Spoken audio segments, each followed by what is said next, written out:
ਅਸੀਂ ਬਿਲਕੁਲ ਡਟ ਕੇ ਨਾਲ ਖੜੇ ਆ। ਇਹ ਸਾਡੇ ਪੇਟ ਨਾਲ ਜੁੜਿਆ ਸਵਾਲ ਆ, ਸਾਡੀ ਹੋਂਦ ਨਾਲ ਸਵਾਲ ਹੈ। ਹੁਣ ਅਸੀਂ ਫਸਲ ਅੱਜ ਉਹ ਪੈਦਾ ਕਰਦੇ ਆ ਜਿਹੜੀ ਇੰਡੀਆ ਨੂੰ ਚਾਹੀਦੀ ਹੈ, ਭਾਰਤ ਖਾਂਦਾ ਨਾ ਕਿ ਪੰਜਾਬ ਖਾਂਦਾ। ਜਿਹੜੀ ਆਉਣ ਵਾਲੇ ਟਾਈਮ ਦੇ ਵਿੱਚ ਫਸਲ ਪੈਦਾ ਹੋਊਗੀ ਜੋ ਦੁਨੀਆ ਖਾਊਗੀ ਅਸੀਂ ਉਹ ਪੈਦਾ ਕਰਨੀ ਹੈ। ਮੈਨੂੰ ਨਾਜ਼ ਆ ਵੀ ਮੈਂ ਪੰਜਾਬ ਦੇ ਵਿੱਚ ਪੈਦਾ ਹੋਇਆ। ਆਉਣ ਵਾਲੇ ਜਿੰਨੀ ਵੀ ਜ਼ਿੰਦਗੀ ਹੋਵੇ ਧਰਤੀ ਤੇ ਆਉਣ ਦਾ ਮੌਕਾ ਮਿਲੇ ਤਾਂ ਸਿੱਖ ਦੇ ਰੂਪ ਵਿੱਚ ਹੀ ਹਨ। ਧਰਤੀ ਪੰਜਾਬ ਦੀ ਆਵਾਂ, ਕੋਈ ਖੇਤ ਮਜ਼ਦੂਰ ਆ, ਕੋਈ ਕਿਸਾਨ ਮਜ਼ਦੂਰ ਆ, ਕੋਈ ਕਹਿ ਲਈਏ ਕਾਰਖਾਨਾ ਮਜ਼ਦੂਰ ਆ। ਹੈ ਮਜ਼ਦੂਰੀਆਂ ਅਸੀਂ ਲੜਾਈ ਮਜ਼ਦੂਰਾਂ ਦੀ ਲੜਾਂਗੇ ਤੇ ਜਿੱਥੇ ਵੀ ਧੱਕਾ ਹੋਇਆ ਉੱਥੇ ਖੜਾਂਗੇ ਵੀ ਖੜਾਂਗੇ। ਮੈਨੂੰ ਕਹਿਣ ਦਾ ਇਹ 'ਚ ਕੋਈ ਗੁਰੇਜ਼ ਨਹੀਂ ਹੈ।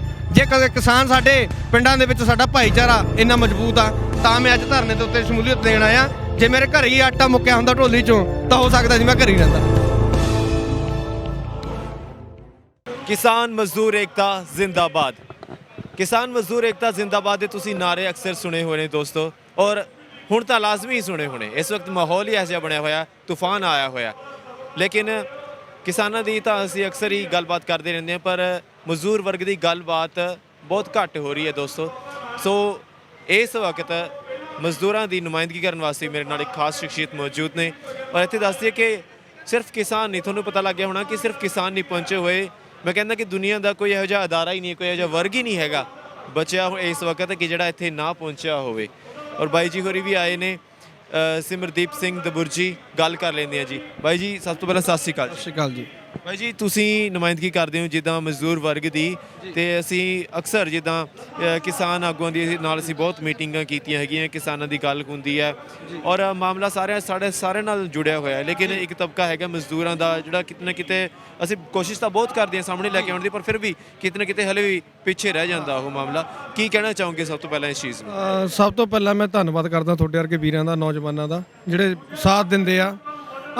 ਗੱਲ ਜਿਹੜਾ ਪੇਟ ਨਾਲ ਗੱਲ ਜੁੜ ਗਈ ਨਾ, ਵੀ ਜਿਹੜਾ ਵੀ ਰੋਟੀ ਖਾਂਦਾ, ਇਸ ਅੰਦੋਲਨ ਦਾ ਕਾਮਯਾਬ ਹੋਣ ਦਾ ਇੱਕੋ ਇੱਕ ਕਾਰਨ ਆ ਵੀ ਸਾਡੇ ਪੇਟ ਨਾਲ ਜੁੜੀ ਸਾਡੀ ਹੋਂਦ ਨਾਲ ਦਾ ਸਵਾਲ ਆ।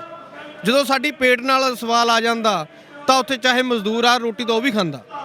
ਇੱਕ ਛੋਟੀ ਜਿਹੀ ਮੈਂ ਤੁਹਾਡੇ ਨਾਲ ਐਗਜ਼ਾਮਪਲ ਸ਼ੇਅਰ ਕਰਨੀ ਚਾਹੁੰਦਾ, ਜਿਹੜੇ ਮੇਰੇ ਵੀਰ ਬੈਠੇ ਆ, ਕਿਉਂਕਿ ਅਸੀਂ ਪਿੱਛੇ ਸ਼੍ਰੀ ਗੁਰੂ ਰਵਿਦਾਸ ਫੈਡਰੇਸ਼ਨ ਪੰਜਾਬ ਕੰਨੀਓ, ਉਹਨਾਂ ਦੇ ਮੈਂ ਜ਼ਿਲ੍ਹਾ ਪ੍ਰਧਾਨ ਆ, ਅਸੀਂ ਅਨਾਉਂਸ ਕੀਤਾ ਸੀ ਵੀ ਜੇ ਮੋਦੀ 7 ਤਰੀਕ ਜਿਹੜੀ ਸੀਗੀ ਪਿੱਛੇ ਲੰਘੀ 9 ਤਰੀਕ ਵਾਲੀ ਜਿਹੜੀ ਮੀਟਿੰਗ ਸੀ ਉਹਦੇ ਵਿੱਚ ਨਹੀਂ ਸਾਡਾ ਫੈਸਲਾ ਕਰਦਾ, ਜਿਹੜੀ ਕਿ ਰੱਦ ਹੋ ਚੁੱਕੀ ਆ, ਤਾਂ ਅਸੀਂ ਜਿਹੜੇ ਉੱਥੇ ਮਜ਼ਦੂਰ ਵਰਗ ਨੇ ਉਹ ਪੂਰੀ ਫੈਕਟਰੀਆਂ ਦੇ ਵਿੱਚੋਂ ਛੁੱਟੀਆਂ ਕਰਕੇ ਆਉਣਗੇ। ਉਹ ਪੂਰੀ ਮਤਲਬ ਕਿ ਮਜ਼ਦੂਰਾਂ ਨੇ ਪੂਰਾ ਹਮਾਇਤ ਸੀਗੀ, ਪੂਰੀ ਹਮਾਇਤ ਦਿੱਤੀ ਹੈ ਜੀ। ਅਸੀਂ ਜਿਹੜੀ ਲੁਧਿਆਣੇ ਤੋਂ ਬੱਸ ਚੱਲਦੀ ਆ ਸ਼ਾਮ ਵਾਲੀ, ਉਹ ਤਕਰੀਬਨ 90% ਜਿਹੜੀ ਮਜ਼ਦੂਰ ਵਰਗ ਨਾਲ ਭਰ ਕੇ ਆ ਰਹੀ ਹੈ ਦਿੱਲੀ। ਹਾਂਜੀ, ਅਸੀਂ ਬਿਲਕੁਲ ਡਟ ਕੇ ਨਾਲ ਖੜੇ ਆ। ਇਹ ਸਾਡੇ ਪੇਟ ਨਾਲ ਜੁੜਿਆ ਸਵਾਲ ਆ, ਸਾਡੀ ਹੋਂਦ ਨਾਲ ਸਵਾਲ ਹੈ ਇਹਦਾ। ਤੇ ਤੁਸੀਂ ਕਿੱਦਾਂ ਵੇਖਦੇ ਆ ਵੀ ਮਜ਼ਦੂਰਾਂ ਦੇ ਨਾਲ ਵੀ ਜਿੱਦਾਂ ਇਹ ਮਾਮਲਾ ਜੁੜਿਆ ਹੋਇਆ, ਤੇ ਮੈਂ ਕਹਿੰਦਾ ਕਿ ਮਜ਼ਦੂਰਾਂ ਦੇ ਨਾਲ ਤਾਂ ਹੋਰ ਵੀ ਜ਼ਿਆਦਾ ਜਿਹੜਾ ਹੈ ਧੱਕਾ ਹੋਊਗਾ ਜੇ ਬਿੱਲ ਪਾਸ ਹੋ ਜਾਂਦੇ ਨੇ ਇਹ। ਤੁਸੀਂ ਮਜ਼ਦੂਰਾਂ ਦੀ ਨੁਮਾਇੰਦਗੀ ਕਰ ਰਹੇ ਹੋ ਤਾਂ ਮਜ਼ਦੂਰ ਦੀ ਨਜ਼ਰ ਤੋਂ, ਉਸ ਨਜ਼ਰੀਏ ਤੋਂ ਕਿਸ ਤਰੀਕੇ ਨਾਲ ਵੇਖ ਰਹੇ ਹੋ? ਇੱਕ ਮੈਂ ਗੱਲ ਕਰਦਾ, ਮੈਂ ਪਿੰਡਾਂ ਤੋਂ ਬਿਲੋਂਗ ਕਰਦਾ। ਮੇਰੀ ਡਾਇਰੈਕਟ ਡੀਲ ਹੁੰਦੀ ਆ ਕਿਸਾਨ ਨਾਲ ਕਣਕ ਦੀ। ਹੋ ਸਕਦਾ ਵੀ ਉਹ ਮੇਰਾ ਉਹਨੂੰ ਮੈਂ 2-4 ਮਹੀਨੇ ਲੇਟ ਵੀ ਪੇ ਕਰਦਾ, ਕਿਉਂਕਿ ਸਾਲ ਦੇ ਵਿੱਚ ਅਸੀਂ ਇੱਕ ਵਾਰ ਕਣਕ ਲੈਂਦੇ ਆ ਤੇ ਸਾਡੇ ਢੋਲ ਭਰ ਜਾਂਦੇ ਆ। ਤੇ ਜਦੋਂ ਤੁਸੀਂ ਇਹ ਗੱਲ ਦਾ ਅੰਦਾਜ਼ਾ ਲਾਓ, ਜਦੋਂ ਕੰਟਰੈਕਟ ਫਾਰਮਿੰਗ ਰਾਹੀਂ ਕਿਸਾਨ ਦੇ ਮਤਲਬ ਖੇਤ ਦੀ ਜਿਹੜੀ ਕਣਕ ਦਾ ਜਾਂ ਉਹਦੀ ਫਸਲ ਆ ਉਹ ਕਿਸਾਨ ਦਾ ਮਾਲਕ ਨਹੀਂ ਰਹਿਣਾ, ਤੇ ਸਾਨੂੰ ਜਿਹੜੀ ਉਹ ਡਾਇਰੈਕਟ ਡੀਲ ਨਹੀਂ ਹੋਣੀ ਸਾਡੇ ਨਾਲ। ਉਹ ਸਾਨੂੰ ਆਟਾ ਥੈਲੀਆਂ ਦੇ ਰਾਹੀਂ, ਕਿਲੋ ਦੀਆਂ ਥੈਲੀਆਂ ਦੇ ਰਾਹੀਂ, 10-10 ਕਿਲੋ ਦੀਆਂ ਥੈਲੀਆਂ ਰਾਹੀਂ ਉਹ ਸਾਡੀ ਦੁਕਾਨਾਂ ਦੇ ਥਰੂ ਸਾਡੇ ਕੋਲੇ ਆਊਗਾ। ਇੱਕ ਅਸੀਂ ਸਾਰੀ ਵਰਗ ਜਾਣਦੇ ਆ ਮੋਸਟਲੀ ਵੀ ਜਿਹੜੀ ਡਾਇਰੈਕਟ ਡੀਲ ਤੇ ਪ੍ਰੋਸੈਸਿੰਗ ਡੀਲ ਦੋਨਾਂ 'ਚ ਅੰਤਰ ਆ। ਜੇ ਉਹ ਆਟਾ ਪ੍ਰੋਸੈਸਿੰਗ ਹੋ ਕੇ ਆਊਗਾ, ਉੱਥੋਂ ਦੇ ਉਹਦਾ ਤੇਲ ਪਾਣੀ ਦਾ ਖਰਚਾ ਜੁੜੂਗਾ, ਉੱਥੋਂ ਦੇ ਜਿਹੜੇ ਵੇਚਣਗੇ ਉਹਨਾਂ ਦਾ ਕਮਿਸ਼ਨ ਜੁੜੂਗਾ। ਉਹ ਪੰਜਾਬ ਲੈਵਲ ਤੋਂ ਲੈ ਕੇ ਸਟੇਟ ਲੈਵਲ ਤੋਂ ਲੈ ਕੇ ਥੱਲੇ ਦੁਕਾਨਦਾਰਾਂ ਦੇ ਕਮਿਸ਼ਨ ਜੁੜਦੇ ਹੋਣੇ ਆ। ਤਾਂ ਓਬਵੀਅਸਲੀ ਇਹ ਆ ਵੀ ਜਿਹੜੀ ਮੈਨੂੰ ਅੱਜ ਦੀ ਘਰੀ ਕਣਕ ਜਾਂ ਆਟਾ 22 ਰੁਪਏ ਮਿਲ ਰਿਹਾ, 20 ਰੁਪਏ ਕਣਕ, 2 ਰੁਪਏ ਉਹਦੀ ਫਿਆਈ, 22 ਰੁਪਏ, ਉਹੀ ਮੈਨੂੰ ਜਿਹੜਾ ਆਟਾ ਉਹ 50 ਰੁਪਏ ਮਿਲੂਗਾ। ਤਾਂ ਜੇ ਡਾਇਰੈਕਟ ਡੀਲ ਤੇ ਤੁਹਾਨੂੰ ਮੈਂ ਦੱਸੀ ਹੈ ਪ੍ਰੋਸੈਸਿੰਗ ਡੀਲ ਦਾ ਅੰਤਰ। ਤੇ ਦੂਜੀ ਮੈਂ ਗੱਲ ਕਰਨਾ ਚਾਹੁੰਦਾ ਵੀ ਆਉਣ ਵਾਲੇ ਸਮੇਂ ਦੇ ਵਿੱਚ ਇਹ ਜਿਹੜਾ ਸਟਰਕਚਰ ਬਣਿਆ ਹੋਇਆ ਨਾ, ਇਹਦੇ ਉੱਤੇ ਸਰਕਾਰ ਉੱਦਾਂ ਹੀ ਨਹੀਂ ਵੀ ਇਹ ਤੋੜ ਮਰੋੜ ਕਰ ਰਹੀ। ਇਹਦੇ ਵਿੱਚ ਆ ਪਿੱਛੇ ਜੇ ਮੈਨੂੰ ਆਈ ਸੀ, ਕਿਉਂਕਿ ਮੋਸਟਲੀ ਉਰੇ ਜਿਹੜੇ ਵੀ ਨੌਜਵਾਨ ਆਉਂਦੇ ਆ ਉਹਨਾਂ ਨਾਲ ਉੱਠਣ ਬੈਠਣ ਦਾ ਮੌਕਾ ਮਿਲਦਾ। ਇੱਕ ਜਿਹੜੀ 8.5 ਘੰਟਿਆਂ ਦੀ ਜਿਹੜੀ ਹੈਗੀ ਆ ਬਾਬਾ ਸਾਹਿਬ ਨੇ ਕੀਤੀ ਸੀ, ਉਹ 12 ਘੰਟੇ ਤੋਂ 8 ਘੰਟੇ ਕੀਤੀ ਸੀ, ਉਹ ਵੀ ਤੋੜਨ ਜਾ ਰਹੇ ਨੇ ਇਹ। ਕਿਰਤ ਕਾਨੂੰਨਾਂ ਦੀ ਦੋਸਤੋ ਇਸ ਵਕਤ ਗੱਲ ਹੋ ਰਹੀ ਹੈ, ਜਿਹਨੂੰ ਕਹਿੰਦੇ ਆ ਕਿ ਹੁਣ 12 ਘੰਟੇ ਹੋ ਜਾਣੀ। ਹਾਂ 12 ਘੰਟੇ ਹੋ ਜਾਣੀ ਆ। ਤੇ ਜਿਹੜੀ ਸਾਡੀ ਬੇਸਿਕ ਪੇ ਸੀ, ਮਤਲਬ ਘੱਟੋ ਘੱਟ 8 ਘੰਟਿਆਂ ਦੀ 7200 ਚੱਲਦੀ ਆ ਪੰਜਾਬ ਦੇ ਵਿੱਚ, ਤੇ ਉਹ ਜਿਹੜੀ ਉਹ ਵੀ ਤੋੜਨ ਨੂੰ ਫਿਰਦੇ ਨੇ। ਮਤਲਬ ਸਾਡੇ ਕੋਲ ਰਾਈਟ ਨਹੀਂ ਰਹਿ ਜਾਣਾ ਕਿਸੇ ਨਾਲ ਲੜਨ ਦਾ। ਦੂਜੇ ਨੰਬਰ ਤੇ ਆ ਜਾਓ, ਜਿਹੜੀ ਗੱਲ ਮੈਂ ਕਰਦਾ ਵੀ ਇਹ ਹਰ ਇੱਕ ਦੀ ਇਨਕਮ ਸੋਰਸ ਨਾਲ ਜੁੜੀ ਹੋਈ ਆ। ਸਾਡੇ ਅੱਜ ਖੇਤਾਂ ਦੇ ਮਾਲਕ ਅਸੀਂ ਆ, ਅਸੀਂ ਉਹ ਫਸਲ ਉਗਾਉਂਦੇ ਆ ਜੋ ਭਾਰਤ ਨੂੰ ਚਾਹੀਦੀ ਆ, ਚੌਲ ਤੇ ਕਣਕ। ਜਦੋਂ ਇੱਕ ਤੁਹਾਨੂੰ ਬਹੁਤ ਖੂਬਸੂਰਤ ਤੁਸੀਂ ਗੱਲ ਕੀਤੀ ਆ, ਜੋ ਭਾਰਤ ਨੂੰ ਚਾਹੀਦੀ ਆ। ਪੰਜਾਬੀਆਂ ਦਾ ਇਹ ਖਾਣਾ ਨਹੀਂ ਸੀਗਾ, ਨਹੀਂ ਸੀ। ਦੂਸਰੇ ਨੰਬਰ ਤੇ ਆ ਜਾਓ, ਅਸੀਂ ਹੁਣ ਜਿਹੜੀ ਫਸਲ ਉਗਾਉਣੀਆਂ ਨੇ ਜਾਂ ਜਿਹੜੀ ਵੀ ਕਾਰਪੋਰੇਟ ਘਰਾਣਿਆਂ ਨੇ ਉਗਾਉਣੀਆਂ ਨੇ ਸਾਡੇ ਜ਼ਮੀਨਾਂ ਤੇ, ਉਹ ਕਿਹੜੀ ਫਸਲ ਉਗਣੀ ਆ? ਉਹ ਜਿਹੜੀ ਪੂਰਾ ਦੇਸ਼ ਨੂੰ, ਪੂਰੀ ਦੁਨੀਆ ਨੂੰ ਚਾਹੀਦੀ ਆ। ਕੋਰੀਡੋਰ ਖੁੱਲਿਆ, ਬਹੁਤ ਅੱਛਾ ਹੈ ਤੁਸੀਂ ਪੁਆਇੰਟ ਬਹੁਤ ਅੱਛਾ ਫੜਿਆ, ਡਿਸਕਸ ਨਹੀਂ ਹੋਇਆ ਸੀਗਾ ਇਹ ਪੁਆਇੰਟ। ਜਿਹੜਾ ਕੋਰੀਡੋਰ ਖੁੱਲਿਆ ਉਹਦਾ ਇੱਕ ਰੀਜ਼ਨ ਇਹ ਆ, ਅਸੀਂ ਕਹਿੰਦੇ ਆ ਸਾਡੇ ਗੁਰੂ ਸਾਹਿਬਾਨਾਂ ਕਰਕੇ ਖੁੱਲ ਗਿਆ ਕੋਰੀਡੋਰ। ਉਹਦਾ ਇੱਕ ਬਿਗ ਰੀਜ਼ਨ ਇਹ ਆ ਵੀ ਜਿਹੜੀ ਸਾਡੀ ਫਸਲ ਆ ਅੱਜ ਤੋਂ ਬਾਅਦ ਆਉਣ ਵਾਲੇ ਟਾਈਮ ਦੇ ਵਿੱਚ ਉਹ ਐਕਸਪੋਰਟ ਹੋਣੀ ਆ, ਉਹ ਰਸ਼ੀਆ ਤੱਕ ਸਾਡਾ ਵਪਾਰ ਜਾਣਾ, ਅਰਬ ਕੰਟਰੀਆਂ ਤੱਕ ਸਾਡਾ ਵਪਾਰ ਜਾਣਾ। ਹੁਣ ਅਸੀਂ ਫਸਲ ਅੱਜ ਉਹ ਪੈਦਾ ਕਰਦੇ ਆ ਜਿਹੜੀ ਇੰਡੀਆ ਨੂੰ ਚਾਹੀਦੀ ਆ, ਭਾਰਤ ਖਾਂਦਾ ਨਾ ਕਿ ਪੰਜਾਬ ਖਾਂਦਾ। ਜਿਹੜੀ ਆਉਣ ਵਾਲੇ ਟਾਈਮ ਦੇ ਵਿੱਚ ਫਸਲ ਪੈਦਾ ਹੋਊਗੀ ਜੋ ਦੁਨੀਆ ਖਾਊਗੀ, ਅਸੀਂ ਉਹ ਪੈਦਾ ਕਰਨੀ ਆ। ਲੇਕਿਨ ਉਹਦੇ ਵਿੱਚ ਇਹ ਹੈ ਨਾ ਕਿ ਚਲੋ ਦੁਨੀਆ ਖਾਵੇ, ਅਸੀਂ ਪੈਦਾ ਵੀ ਕਰ ਦਈਏ, ਪਰ ਉਹਦਾ ਘੱਟੋ ਘੱਟ ਉਹਦਾ ਜਿਹੜਾ ਮੁੱਲ ਹੈਗਾ, ਉਹਦਾ ਜਿਹੜਾ ਮੁਨਾਫਾ ਹੈਗਾ, ਉਹ ਤਾਂ ਕਿਸਾਨ ਨੂੰ ਮਿਲਣਾ ਚਾਹੀਦਾ। ਮੈਂ ਤੁਹਾਨੂੰ ਉਹੀ ਗੱਲ ਕਰਦਾ, ਇਹ ਸਾਰੀ ਡੀਲ ਡਾਇਰੈਕਟ ਡੀਲ ਆ ਜਿਹੜੀ ਤੁਹਾਨੂੰ ਮੈਂ ਦੱਸੀ ਆ ਪਹਿਲਾਂ। ਜੇ ਤੁਸੀਂ ਤੁਹਾਡਾ ਵਪਾਰ ਰਸ਼ੀਆ ਦੇ ਵਿੱਚ ਹੋਣ ਲੱਗ ਗਿਆ, ਤੁਹਾਡੀ ਫਸਲ ਜਾਂ ਅਰਬ ਕੰਟਰੀਆਂ 'ਚ ਜਾਣ ਲੱਗ ਗਈ, ਸਬਜ਼ੀਆਂ ਜਾਣ ਲੱਗ ਗਈਆਂ, ਦਾਲਾਂ ਜਾਣ ਲੱਗ ਗਈਆਂ, ਤੇ ਤੁਹਾਨੂੰ ਉੱਥੇ ਓਬਵੀਅਸਲੀ ਕੀਮਤ ਜਿਹੜੀ ਡਾਲਰਾਂ 'ਚ ਪੇ ਹੋਊਗੀ। ਤੇ ਜੇ ਤੁਹਾਡਾ ਵਪਾਰੀ ਵੀ ਚੱਕੂਗਾ ਫਸਲ, ਤਾਂ ਤੁਹਾਨੂੰ ਵੱਧ ਮੁੱਲ ਦੇ ਕੇ ਚੱਕੂਗਾ। ਉਹਦੇ ਨਾਲ ਕੀ ਆ, ਹੁਣ ਮੈਂ ਜਿਹੜੀ ਗੱਲ ਆ ਵੱਡੀ ਗੱਲ ਕਹਿਣੀ ਚਾਹੁੰਦਾ ਵਾਂ ਵੀ ਇਹ ਕਿਸਾਨ ਦੇ ਮਜ਼ਦੂਰ ਨਾਲ ਕਿਵੇਂ ਜੁੜ ਗਈ ਗੱਲ। ਇਹ ਮਜ਼ਦੂਰ ਨਾਲ ਤਾਂ ਜੁੜੂਗੀ ਜਦੋਂ ਕਿਸਾਨ ਕਰੋੜਪਤੀ ਹੋ ਜਾਊਗਾ, ਉਹਦੀ ਫਸਲ ਦੇ ਮੁੱਲ ਡਾਲਰਾਂ 'ਚ ਮਿਲਣ ਲੱਗ ਗਏ, ਤਾਂ ਓਬਵੀਅਸਲੀ ਜਿਹੜਾ ਉਹਦਾ ਖੇਤ ਮਜ਼ਦੂਰ ਹੋਊਗਾ ਉਹ ਲੱਖਪਤੀ ਹੋ ਜਾਊਗਾ। ਉਹਦੀ ਜਿਹੜੀ ਪੇ ਆ ਫੈਕਟਰੀਆਂ ਨਾਲੋਂ ਵੱਧ ਮਿਲੂਗੀ। ਤਾਂ ਜੋ ਓਬਵੀਅਸਲੀ ਫੈਕਟਰੀਆਂ 'ਚੋਂ ਲੇਬਰ ਘਟ ਜਾਣੀ ਆ, ਖੇਤ ਮਜ਼ਦੂਰ ਵੱਧ ਜਾਣੇ ਆ, ਇਹੀ ਹੋਣਾ ਇਹ ਗੱਲ। ਤੇ ਜਦੋਂ ਖੇਤ ਮਜ਼ਦੂਰ ਵੱਧ ਗਏ ਤਾਂ ਫੈਕਟਰੀ ਅਦਾਰਿਆਂ ਨੂੰ ਆਪਦੀ ਜਿਹੜੀ ਉਹ ਬੇਸਿਕ ਪੇ ਰੱਖਦੇ ਆ ਹੁਣ 7200, ਉਹ ਵਧਾਉਣੀ ਪੈਣੀ ਆ। ਇਹ ਗੱਲ ਘੁੰਮ ਕੇ ਫਿਰ ਉਹਨਾਂ ਦੇ ਗੱਲ ਤੱਕ ਪਹੁੰਚਣੀ ਆ। ਤਾਂ ਕਰਕੇ ਮੈਂ ਕਹਿੰਦਾ ਵੀ ਅਸੀਂ ਕਿਸਾਨ ਮਜ਼ਦੂਰ ਮੋਰਚੇ ਦੇ ਪਿਛਲੇ ਲੰਬੇ ਸਮੇਂ ਤੋਂ ਸਾਥੀ ਵੀ ਆ, ਤੇ ਸੰਘਰਸ਼ ਦੇ ਵਿੱਚ ਮੋਢੇ ਨਾਲ ਮੋਢਾ ਜੋੜ ਕੇ ਚੱਲ ਰਹੇ ਆ।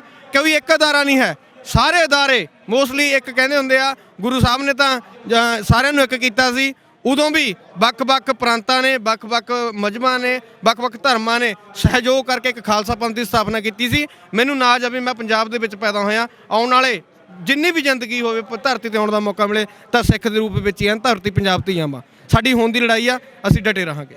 ਬੜੀ ਤਰਾਸਦੀ ਰਹੀ ਹੈ ਸਾਡੇ ਦੇਸ਼ ਦੀ ਕਿ ਜਿਹੜੇ ਵੀ ਕੀਰਤੀ ਹੁੰਦੇ ਨੇ, ਭਾਵੇਂ ਉਹ ਹੱਥ ਦਾ ਕੰਮ ਕਰਨ, ਭਾਵੇਂ ਕੋਈ ਵੀ ਕੰਮ ਕਰਨ, ਇੱਕ ਤਾਂ ਪਹਿਲਾਂ ਉਹਨੂੰ ਕਹਿ ਦਿੱਤਾ ਜਾਂਦਾ ਵੀ ਇਹ ਨੀਚ ਜਾਤ ਦੇ ਨੇ, ਔਰ ਜਿਹੜੇ ਕੰਮ ਨਹੀਂ ਕਰਦੇ ਉਹਨਾਂ ਨੂੰ ਕਹਿੰਦੇ ਕਿ ਇਹ ਉੱਚ ਜਾਤੀ ਦੇ ਨੇ। ਔਰ ਇਹੀ ਹਾਲ ਜਿਹੜਾ ਹੁਣ ਸਾਡਾ ਜਿਹੜਾ ਕੀਰਤੀ ਕਿਸਾਨ ਹੈਗਾ ਔਰ ਜਿਹੜਾ ਮਜ਼ਦੂਰ ਹੈਗਾ ਉਹਦੇ ਨਾਲ ਵੀ ਹੋ ਰਿਹਾ। ਉਹਨੂੰ ਕਹਿ ਕੇ ਤਾਂ ਨਹੀਂ ਦੁਰਕਾਰਿਆ ਜਾ ਰਿਹਾ ਕਿ ਤੂੰ ਨੀਚ ਹੈਗਾ, ਪਰ ਉਹਦੇ ਨਾਲ ਜਿਹੜਾ ਵਿਵਹਾਰ ਹੋ ਰਿਹਾ ਉਹ ਨੀਚ ਵਾਲਾ ਹੀ ਹੋ ਰਿਹਾ। ਪਰ ਇੱਕ ਗੱਲ ਮੈਂ ਤੁਹਾਨੂੰ ਕਹਿਣਾ ਚਾਹੁੰਦਾ, ਜਿਹੜੇ ਬੰਦੇ ਨੂੰ ਪਸੀਨਾ ਆਉਂਦਾ ਉਹ ਮਜ਼ਦੂਰ ਆ ਮੇਰੇ ਕਹਿਣ ਦੇ ਮੁਤਾਬਿਕ। ਕਿਉਂਕਿ ਜੇ MSP ਦੀ ਗੱਲ ਕਰੀਏ, ਉਹਦੇ ਵਿੱਚ ਮਜ਼ਦੂਰੀ ਜੁੜੀ ਆ, ਤੁਹਾਡੇ ਬੀਜ ਦੀ ਕੀਮਤ ਜੁੜੀ ਆ, ਤੁਹਾਡੀਆਂ ਸਪਰੇਆਂ ਦੀ ਕੀਮਤ ਜੁੜੀ ਆ, ਤੁਹਾਡੇ ਜਿਹੜਾ ਤੁਸੀਂ ਮਿਹਨਤ ਕਰਦੇ ਹੋ, ਚਾਹੇ ਉਹ ਖੇਤ ਮਜ਼ਦੂਰ ਦੀ ਮਿਹਨਤ ਆ, ਚਾਹੇ ਉਹ ਕਿਸਾਨ ਦੀ ਮਿਹਨਤ ਆ, ਉਹਦੇ ਵਿੱਚ ਮਿਹਨਤ ਜੁੜੀ ਹੁੰਦੀ ਆ। ਅਸੀਂ ਜਿਹਨੂੰ ਗਰਮੀ ਆਉਂਦੀ ਆ ਉਹ ਮਜ਼ਦੂਰ ਆ, ਉਹ ਅਲੱਗ ਵੱਖਰੀ ਆ ਵੀ ਸਾਡੇ ਜਿਹੜੇ ਨੇ ਕੈਟਾਗਰੀ ਅਲੱਗ ਆ। ਕੋਈ ਖੇਤ ਮਜ਼ਦੂਰ ਆ, ਕੋਈ ਕਿਸਾਨ ਮਜ਼ਦੂਰ ਆ, ਕੋਈ ਕਹਿ ਲਈਏ ਕਾਰਖਾਨਾ ਮਜ਼ਦੂਰ ਆ। ਹੈ ਮਜ਼ਦੂਰੀਆਂ ਅਸੀਂ ਲੜਾਈ ਮਜ਼ਦੂਰਾਂ ਦੀ ਲੜਾਂਗੇ, ਤੇ ਜਿੱਥੇ ਵੀ ਧੱਕਾ ਹੋਇਆ ਉੱਥੇ ਖੜਾਂਗੇ ਵੀ ਖੜਾਂਗੇ। ਭਾਈ ਇਹ ਵੀ ਦੱਸ ਦਿਓ ਹੁਣ ਸੰਗਤਾਂ ਨੂੰ ਵੀ ਜਿੱਦਾਂ ਇਹ ਕਾਨੂੰਨ ਜਿਹੜੇ ਪਾਸ ਕਰ ਦਿੰਦੀ ਹੈ, ਲਾਗੂ ਹੋ ਜਾਂਦੇ, ਤਾਂ ਮਜ਼ਦੂਰਾਂ ਨੂੰ ਕਿੱਦਾਂ ਘਾਟਾ ਪਊਗਾ?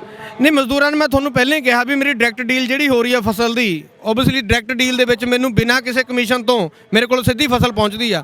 ਜਦੋਂ ਉਹੀ ਫਸਲ ਮੈਨੂੰ ਪ੍ਰੋਸੈਸਿੰਗ ਦੇ ਵਿੱਚ ਮਿਲਣ ਲੱਗ ਗਈ, ਆਟੇ ਦਾ 20 ਰੁਪਏ 20 ਰੁਪਏ ਵਾਲੀ ਕਣਕ ਦਾ ਆਟਾ ਪ੍ਰੋਸੈਸ ਹੋ ਕੇ ਮੇਰੇ ਘਰ ਤੱਕ ਪਹੁੰਚੂਗਾ। ਜੋ 10 ਕਿਲੋ ਵਾਲੀ ਥੈਲੀ ਮੈਨੂੰ 500 ਦੀ ਪਈ, ਤਾਂ ਓਬਵੀਅਸਲੀ 50 ਰੁਪਏ ਦੀ ਹੋਗੀ। ਦਿਹਾੜੀ ਮੇਰੀ ਵਧਣੀ ਨਹੀਂ ਹੈ, ਲੇਬਰ ਮੇਰੀ ਵਧਣੀ ਨਹੀਂ ਹੈ, ਮੇਰੇ ਖਰਚੇ ਵੱਧ ਜਾਣਗੇ। ਤੁਸੀਂ ਇਸ ਗੱਲ ਨੂੰ ਸਮਝੋ, ਕਿਉਂਕਿ ਪਿੰਡਾਂ ਦੇ ਵਿੱਚ ਮੋਸਟਲੀ ਹਰ ਇੱਕ ਦੇ ਘਰੇ ਆਪਦਾ ਕਣਕ ਪਾਉਣ ਵਾਲਾ ਡਰਮ ਕਹਿ ਦਿੰਦੇ ਅਸੀਂ, ਢੋਲ ਭਰੇ ਹੋਏ ਨੇ। ਜੇ ਮੇਰੇ ਘਰੇ ਢੋਲ ਭਰਿਆ ਆਇਆ ਸੀ, ਕਿਸਾਨ ਤੋਂ ਲੈ ਕੇ ਫਸਲ ਦਾ ਢੋਲ ਭਰਿਆ ਸੀ, ਤਾਂ ਮੈਂ ਧਰਨੇ ਤੋਂ 3 ਮਹੀਨੇ ਦਾ ਘੁੰਮ ਰਿਹਾ। ਤੇ ਮੈਨੂੰ ਕਹਿਣ ਦਾ ਇਹ 'ਚ ਕੋਈ ਗਰੇਜ਼ ਨਹੀਂ ਹੈ। ਜੇ ਕਦੇ ਕਿਸਾਨ ਸਾਡੇ ਪਿੰਡਾਂ ਦੇ ਵਿੱਚ ਸਾਡਾ ਭਾਈਚਾਰਾ ਇੰਨਾ ਮਜ਼ਬੂਤ ਆ, ਤਾਂ ਮੈਂ ਅੱਜ ਧਰਨੇ ਦੇ ਉੱਤੇ ਸ਼ਮੂਲੀਅਤ ਦੇਣ ਆਇਆ। ਜੇ ਮੇਰੇ ਘਰੇ ਹੀ ਆਟਾ ਮੁੱਕਿਆ ਹੁੰਦਾ ਢੋਲੀ 'ਚੋਂ, ਤਾਂ ਹੋ ਸਕਦਾ ਸੀ ਮੈਂ ਘਰ ਹੀ ਰਹਿੰਦਾ। ਬਿਲਕੁਲ ਇਹ ਤਰਾਸਦੀ ਵੀ ਹੈਗੀ, ਔਰ ਸਰਕਾਰਾਂ ਦੀ ਕੋਸ਼ਿਸ਼ ਇਹੀ ਹੈ ਕਿ ਸਾਡੇ ਦੇਸ਼ ਦੇ ਨਾਗਰਿਕ ਨੂੰ ਇੰਨਾ ਕੁ ਉਹਦੀ ਹਾਲਤ ਜਿਹੜੀ ਹੈ ਪਤਲੀ ਕਰ ਦਿਓ ਤਾਂ ਕਿ ਉਹਨੂੰ 2 ਵਕਤ ਦੀ ਰੋਟੀ ਖਾਣੀ ਵੀ ਇਦਾਂ ਲੱਗੇ ਕਿ ਮੈਂ ਸਵਰਗ ਦਾ ਸੁੱਖ ਮਾਣ ਰਿਹਾ। ਸੋ ਇਹ ਸਨ ਮਜ਼ਦੂਰ ਏਕਤਾ ਦੇ ਜਿਹੜੇ ਨੁਮਾਇੰਦੇ ਨੇ, ਖਾਸ ਤੌਰ ਦੇ ਉੱਤੇ ਇੱਥੇ ਪਹੁੰਚੇ ਨੇ ਆਪਣੀ ਹਮਾਇਤ ਦੇਣ ਵਾਸਤੇ, ਔਰ ਦੱਸ ਰਹੇ ਨੇ ਕਿ ਕਿਸ ਤਰੀਕੇ ਦੇ ਨਾਲ ਕਹਿੰਦੇ ਆ ਕਿ ਜਿਹੜੀ ਕੁੰਡੀਆਂ ਜੁੜੀਆਂ ਹੋਈਆਂ ਨੇ, ਕੜੀਆਂ ਜੁੜੀਆਂ ਹੋਈਆਂ ਨੇ, ਔਰ ਇੱਕ ਤੋਂ ਬਾਅਦ ਇੱਕ ਜਿਹੜੇ ਬਿੱਲ ਸਰਕਾਰ ਪਾਸ ਕਰ ਰਹੀ ਹੈ ਉਹ ਨਾ ਸਿਰਫ ਕਿਸਾਨਾਂ ਦੇ ਲਈ ਹਾਨੀਕਾਰਕ ਨੇ ਬਲਕਿ ਇਨਸਾਨਾਂ ਦੇ ਲਈ, ਆਮ ਨਾਗਰਿਕਾਂ ਦੇ ਲਈ ਵੀ ਭਾਰਤ ਦੇ ਹਾਨੀਕਾਰਕ ਨੇ। ਹੁਣ ਵੇਖਣਾ ਇਹ ਹੋਵੇਗਾ ਕਿ ਜਿਸ ਤਰੀਕੇ ਦੇ ਨਾਲ ਰੋਜ਼ ਜਿਹੜਾ ਵੱਧਦਾ ਜਾ ਰਿਹਾ ਹਰ ਵਰਗ ਦੇ ਵਿੱਚ, ਇਹ ਤੂਫਾਨ ਜਿਹੜਾ ਹੈ, ਸਰਕਾਰ ਨੂੰ ਇਸ ਤੂਫਾਨ ਦੀ ਜਿਹੜੀ ਸ਼ਕਤੀ ਦਾ ਅਹਿਸਾਸ ਕਦੋਂ ਹੋਵੇਗਾ।